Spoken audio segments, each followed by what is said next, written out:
오늘 함께 보실 말씀은 누가복음 12장 41절에서 48절까지의 말씀입니다. 누가복음 12장 41절에서 48절까지의 말씀을 새한글 버전으로 제가 봉독해 드리도록 하겠습니다. 그러자 베드로가 여쭈었다. 주님, 저희한테 이 비유를 말씀하시는 건가요? 모두한테도 하시는 건가요? 주님이 대답하셨다. 그러면 누가 믿을 수 있고 생각 깊은 살림지기인가요? 주인이 자기 종들 위에 세워 때에 맞춰 먹을거리를 알맞게 내주게 할 사람 말입니다. 복 있습니다. 그런 종은 주인이 와서 볼 때 바로 그렇게 하고 있는 그 종은 참으로 그대들에게 말합니다. 자기에게 있는 재산을 모두 맡아보도록 그 주인이 그를 세울 것입니다. 그런데 바로 그 종이 자기 마음속으로 시간이 오래 걸려야 나의 주인이 올 거야 하고 말한다고 합시다. 그러고는 자기가 부리는 남자들과 여자들을 때리고 먹고 마시고 취하기 시작한다고 합시다.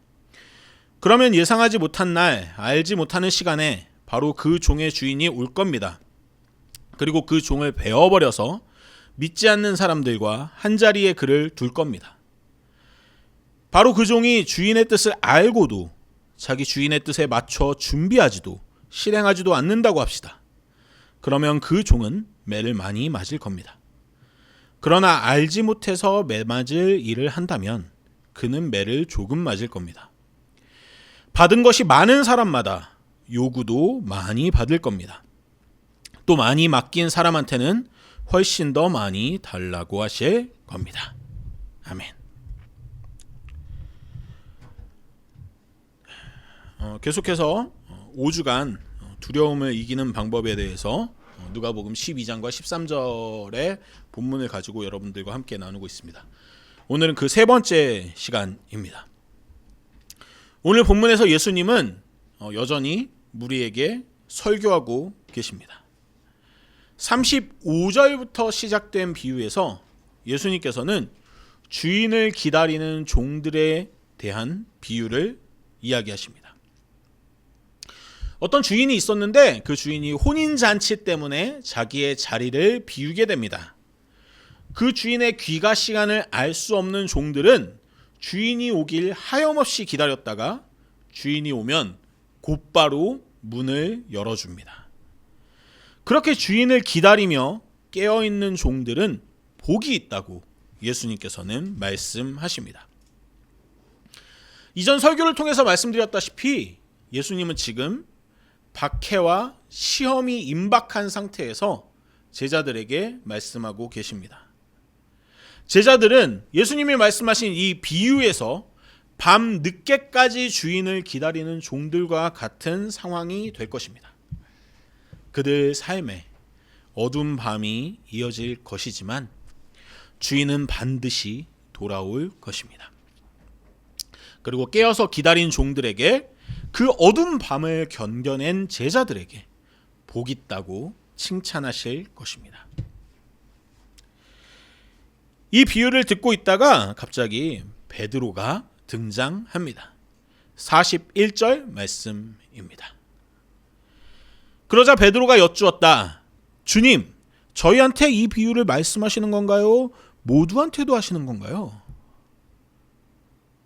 지금 베드로는 이 비유가, 이 주인과 종에 대한 비유가 저희, 그러니까 자기 제자들에게만 한정된 비유인지 이 이야기를 듣고 있는 모든 사람들에게 하는 비유인지를 묻습니다.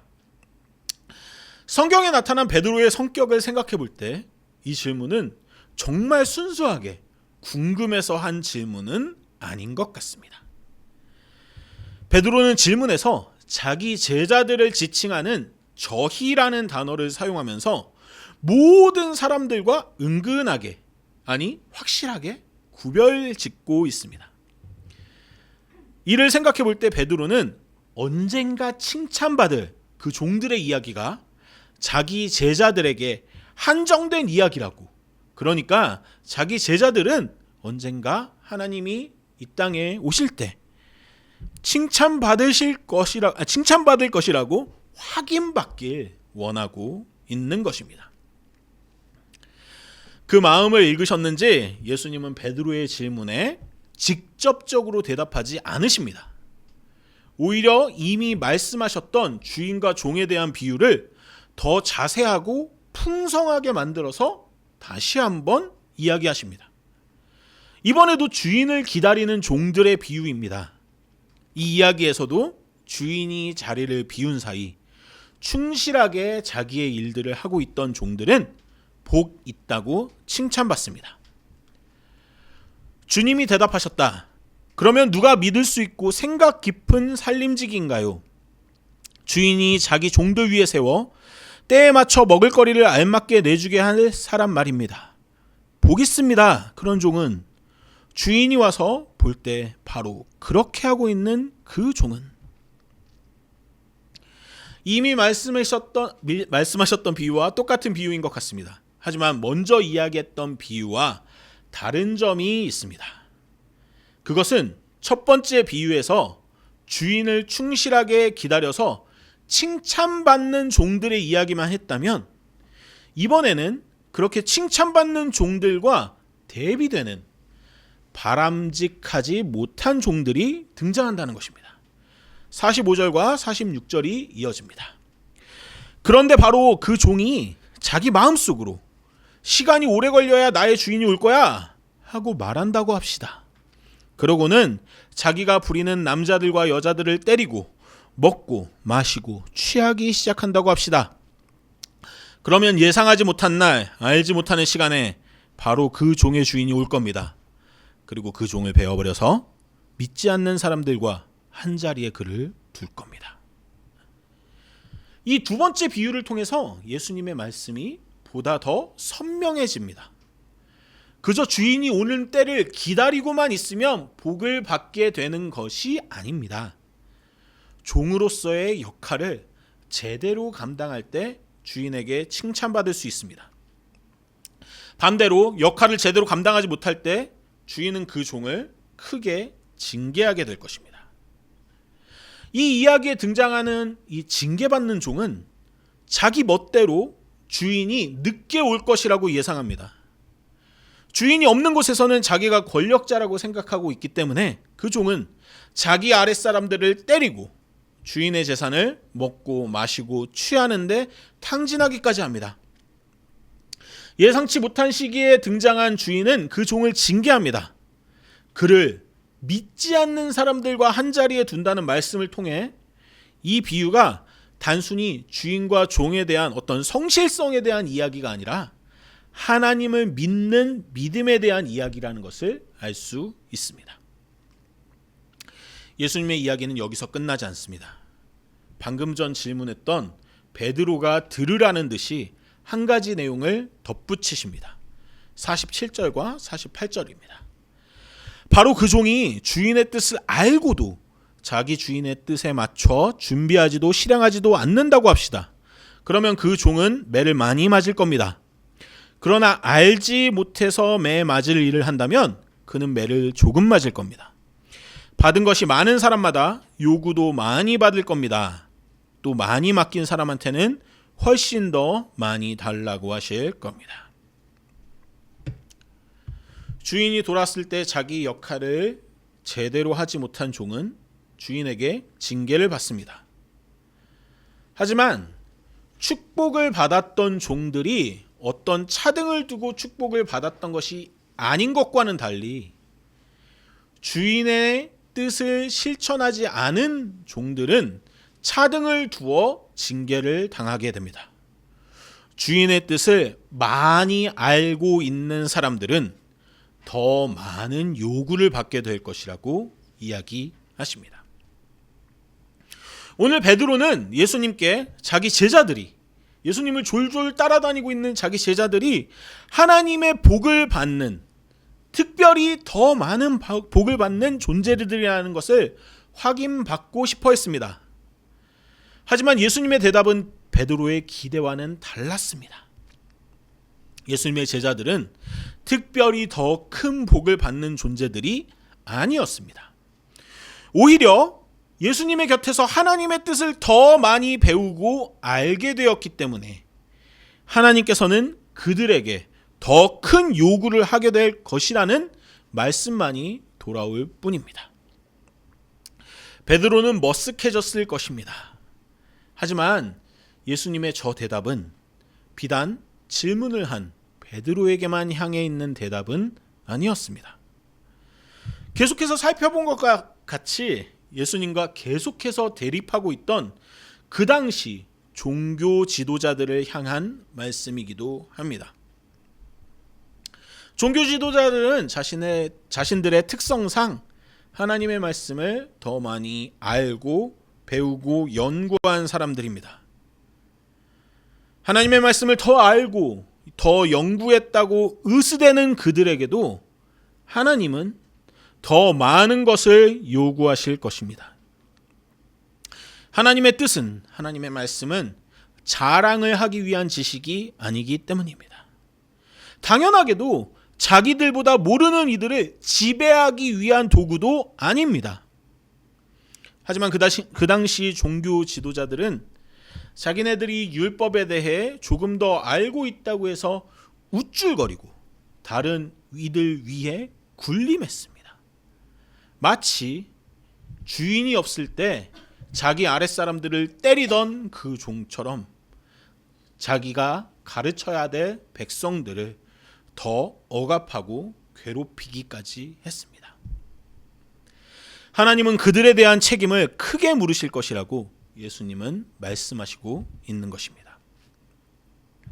오늘 예수님의 비유에서 등장한 크게 두 종류의 사람들이 있습니다.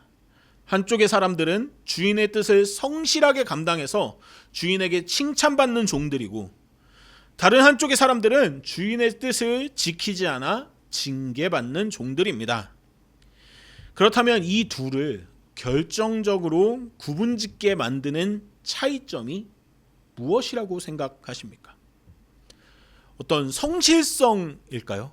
인간 개개인이 가지고 있는 성실성의 차이일까요? 아니면 그들이 받은 가르침이 다르기 때문일까요? 이렇게 저렇게 생각해 볼 수 있겠지만 성실성이든 그들의 가르침이 다르다고 예상하든 그런 부분들은 예수님의 이 이야기 안에서는 나타나지 않습니다. 이 이야기 안에서 이 두 부류의 사람들, 하나님께 칭찬받는 사람들과 징계받는 사람들을 분명하게 구분하는 한 가지 지점이 있습니다. 그것은 바로 두 번째 사람들, 즉 주인의 뜻을 지키지 않는 사람들이 제멋대로 주인의 돌아오는 시점에 대해서 예상했다는 점입니다. 다시 45절과 46절의 말씀을 살펴보면 종은 시간이 오래 걸려야 나의 주인이 올 거야 라고 예상하고 있습니다. 이것이 이 종이 제멋대로 행동하게 된 결정적인 이유입니다. 주인은 자기가 돌아올 시점에 대해서 언급하지 않았습니다. 하지만 종은 자기 마음대로 그 시점을 예상했고 결국 예상하지 못한 날 돌아온 주인에 의해서 징계를 당하게 됩니다. 당시 율법학자와 바리새파 사람들은 하나님은 아직 오실 때가 되지 않았다는 인식이 있었습니다. 왜냐하면 그들이 이해하고 있는 하나님이 주실 메시아는 화려하고 힘있는 모습으로 나타날 것이라고 생각했기 때문입니다. 그렇기에 예수님께서 아무리 하나님 나라의 가르침을 가르치신다 하더라도 그처럼 초라한 출생 배경을 가진 분, 근본을 알 수 없는 가르침을 선포하는 이를 이들이 메시아로 인정할 수 있을 리가 없었습니다. 그래서 그들은 아직 하나님의 때가 이르지 않았다고 여기면서 세례 요한과 예수님이 경고하시고 회개를 선포하심에도 불구하고 여전히 자신들의 권력을 마음껏 휘두르면서 살았습니다. 아마 모르긴 몰라도 그들 중에는 권력을 가지고 자기들 마음대로 살아가고 있는 지금이 하나님이 안 계신 상황이라 하더라도 좋다고 만족스럽다고 생각하는 사람들도 있었을지 모르겠습니다. 그런 그들에게 예수님은 경고하십니다. 결국 징계받은 종들이 주인을 두려워하지 않았던 이유는 주인의 때를 멋대로 예상했기 때문입니다. 그리고 당시 종교 지도자들이 하나님을 두려워하지 않았던 이유도 하나님의 때를, 하나님의 모습을 멋대로 만들어두고 있었기 때문입니다. 우리가 살고 있는 지금 이 시대에도 하나님을 믿는다고 고백하면서 하나님의 뜻대로 행동하지 않는 사람들이 넘쳐납니다. 하나님의 이름으로 소수자들을 박해하고, 하나님의 이름으로 권력자들을 옹호하고, 하나님의 이름으로 돈 되는 일들만 쫓아다닙니다. 그들이 하나님의 이름을 부르짖지만 하나님의 뜻대로 행하지 않는 이유도 비슷합니다. 그것은 그들이 자신들의 하나님을 만들어서 섬기고 있기 때문입니다. 그들이 믿고 있는 하나님은 성소수자와 이슬람 신자들을 증오하는 하나님입니다. 그들의 하나님은 힘 있는 자들을 축복하시는 하나님입니다.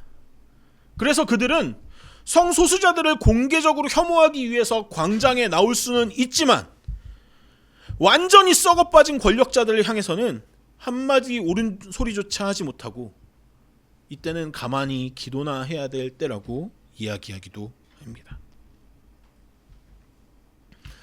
혹시 생각해 보셨습니까? 그들이 과연 기도의 자리로 나아갈 때, 그들이 하나님 앞에서 기도할 때 스스로의 모습들이 부끄럽게 느껴지지는 않을까요?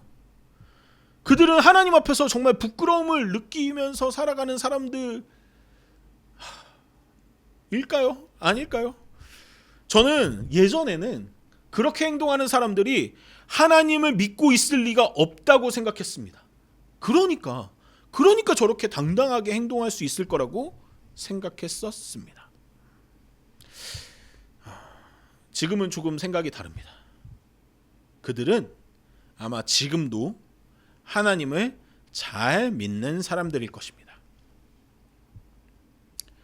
문제는 그들이 잘 믿는 하나님이 그들 자신이 만들어낸 하나님이라는 것입니다.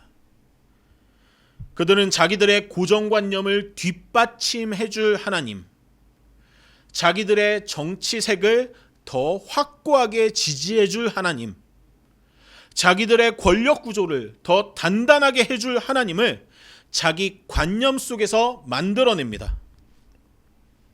그렇게 만들어낸 하나님 앞에 자신들의 욕망을 내놓고 기도하면 그들이 만들어낸 하나님은 그들의 욕망을, 그들의 행동을 칭찬하고 지지해 줍니다.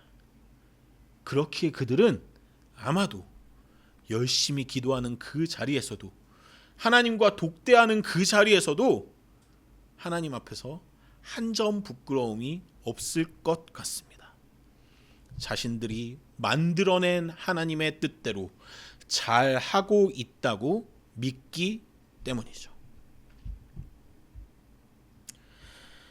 저는 그들에게 하나님의 때가, 하나님의 심판이 예상하지 못한 순간에 임하여 그들에게 무거운 책임을 물으시길 간절히 소망합니다.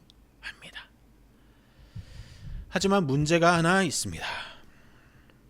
그것은 우리 또한 우리 욕망이 만들어낸 하나님을 섬길 수 있는 위험성이 있다는 사실입니다.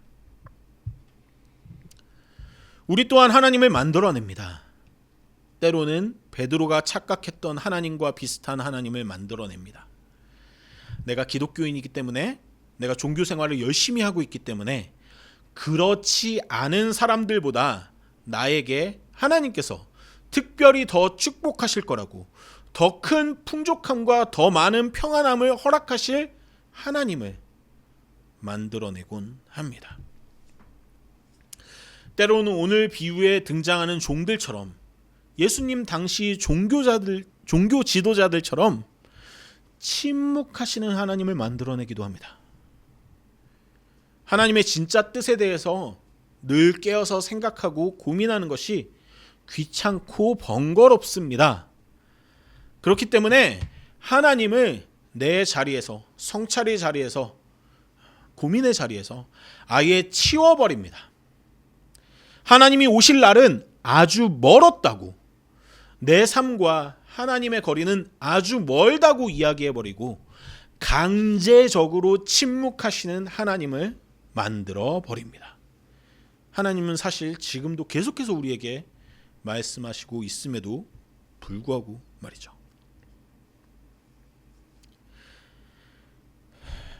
때로는 내가 원하는 내용에 대해서 내가 원하는 방식으로 응답하실 하나님을 만들어냅니다. 나의 기도는 뭔가 다른 사람들의 기도보다는 특별히 더 중요할 것 같습니다. 그래서 이 중요한 기도는 하나님께서 분명히 응답해 주실 거라고 확신을 가지고 믿기도 하고, 그 확신은 내 방식대로 응답하실 하나님을 만들어냅니다. 그렇게 기도하다 보면 때론 그 기도에 내 방식대로 응답하시지 않는 하나님에 대해서 멋대로 실망해 버리기도 합니다. 이렇게 실망하게 되면 또 강제로 침묵하시는 하나님으로 치워버리기도 하고요. 이렇게 우리는 제멋대로 하나님을 만들어내고 그 하나님을 맹신하기도 하고 그 하나님에 실망하기도 합니다. 사실 그 하나님은 진짜 하나님이라기보다는 우리가 만들어낸 하나님에 더 가까운데도 말이죠. 때론 내 삶에 간섭하지 않을 만한 하나님을 만들어내고 불편하지 않을 만한 적당한 거리를 유지하는 삶을 선택하기도 합니다. 사실 제가 이렇게 나열한 지금 말씀드린 만들어진 하나님은 제가 신앙의 여정 동안 수없이 많이 만들어냈던 하나님이기도 하고 지금도 때로는 그런 하나님을 만들고 싶은 유혹에 매일매일 시달리곤 합니다. 기도를 할 때 왠지 이 기도는 하나님께서 좀 들어주셔야 되지 않겠냐며 그렇게 하나님을 만들고 싶은 유혹과 충동에 계속해서 시달리곤 합니다. 하지만 오늘 예수님의 말씀처럼 우리 인간이 제멋대로 만들어낸 하나님은 움직이지 않으실 것입니다. 하나님은 하나님의 시기에 하나님의 방식으로 움직이실 것입니다. 그렇게 반드시 움직이실 하나님, 하나님의 때에 움직이실 하나님을 신뢰하며 깨어서 그분의 뜻을 따르려고 노력하라는 것이 오늘 예수님의 말씀이고요. 또한 우리가 제멋대로 하나님을 만들어내지 않기 위해서는 예수님께서 가르쳐 주신 내용들을 통해 하나님을 기억하고 성찰하는 과정을 멈추지 말아야 합니다. 지난 3주간의 말씀을 통해 함께 살펴본 내용들을 생각해 봅니다. 지지난주에 우리는 삼위의 하나님께서 우리를 사랑하신다는 사실을 함께 나눴습니다. 그 사랑하시는 하나님은 나만을 특별히 사랑하시는 것이 아니라 나를 포함한 우리 모두를 하나님의 다양한 방식으로 사랑하고 계신다는 것을 생각해 보았습니다. 또한 지난주에 우리는 들에 핀 꽃과 같은 자연 만물을 세심하게 생각하시는 하나님에 대해서 이야기했습니다. 그리고 그렇게 세상 만물을 주관하시는 하나님이 우리를 특별히 생각하신다는 사실에 대해서도요. 이렇게 12장 초반부에는 우리를 사랑하시는 하나님, 우리를 특별하게 생각하시는 하나님을 말씀하시던 예수님이 오늘은 우리 삶에 고난과 책임이 필요하다는 사실을 말씀하고 계십니다. 심판과 박해가 임박해 있습니다. 하나님이 움직이지 않는 것 같은, 하나님이 침묵하시는 것만 같은 어두운 밤과 같은 시절이 제자들에게, 그리고 이 이야기를 듣고 있는 모두에게 있을 것임을 말씀하십니다. 그런 어둠 속에서 우리들은 두려움 때문에 우리의 두려움을 달래줄 만한 제멋대로 만들어낸 하나님을 만들어내고 싶은 유혹에 빠지기도 하고요. 하지만 그렇게 만들어낸 하나님은 우리 삶에 제대로 된 도움을 주지 못합니다. 오히려 하나님의 뜻을 제대로 이행하는 것을 막고 방해합니다. 그렇기에 우리 인생의 그 어두운 밤조차도 하나님의 진짜 뜻을 기억하고 하나님의 오심, 언제일지 모르는 그 오심을 소망하며 기다리는 우리가 되라고 예수님께서는 말씀하십니다. 우리가 만들어낸 우리 욕망이 투영된 하나님을 기다리는 것이 아니라 하나님의 때에 하나님의 방식대로 움직이실 하나님을 기다리라고 말씀하시고요. 다시 말씀드립니다. 예수님께서 먼저 전제하셨습니다. 그 하나님은 우리를 사랑하시는 하나님이시고 우리를 특별히 여기시는 하나님이십니다. 그분은 우리를 어둠 밤 속에 영원히 그대로 내버려 두지 않으실 것입니다. 우리가 해야 할 일은 그 신실하신 하나님을 믿고 우리에게 주어진 일들이 무엇인지 살피고 그 일들을 온전히 감당하는 것입니다. 안타까운 소식입니다. 2024년도에도 그랬듯이 2025년에도 어둠 밤과 같은 시간들이 우리를 계속해서 찾아올 것입니다. 크고 작은 어둠 밤들, 희뿌연 어둠 밤, 그리고 칠흑 같은 어둠 밤. 그 어둠 밤이 주는 두려움 속에서 내 욕망이 투영된 하나님을 만들려는 유혹에 빠지지 않았으면 좋겠습니다. 오히려 그 칠흑 같은 어둠 속에서도 반드시 내게 오셔서 내게 복 주실 그 신실하신 하나님을 믿으면 좋겠습니다. 우리를 사랑하시는 하나님은 반드시 우리에게 다시 밝은 빛을, 새로운 아침을 허락하실 것입니다. 그 아침에 다시금 하나님을 찬양하는 저와 우리 함께 웃음교회 모든 성도들이 되길 간절히 소망합니다.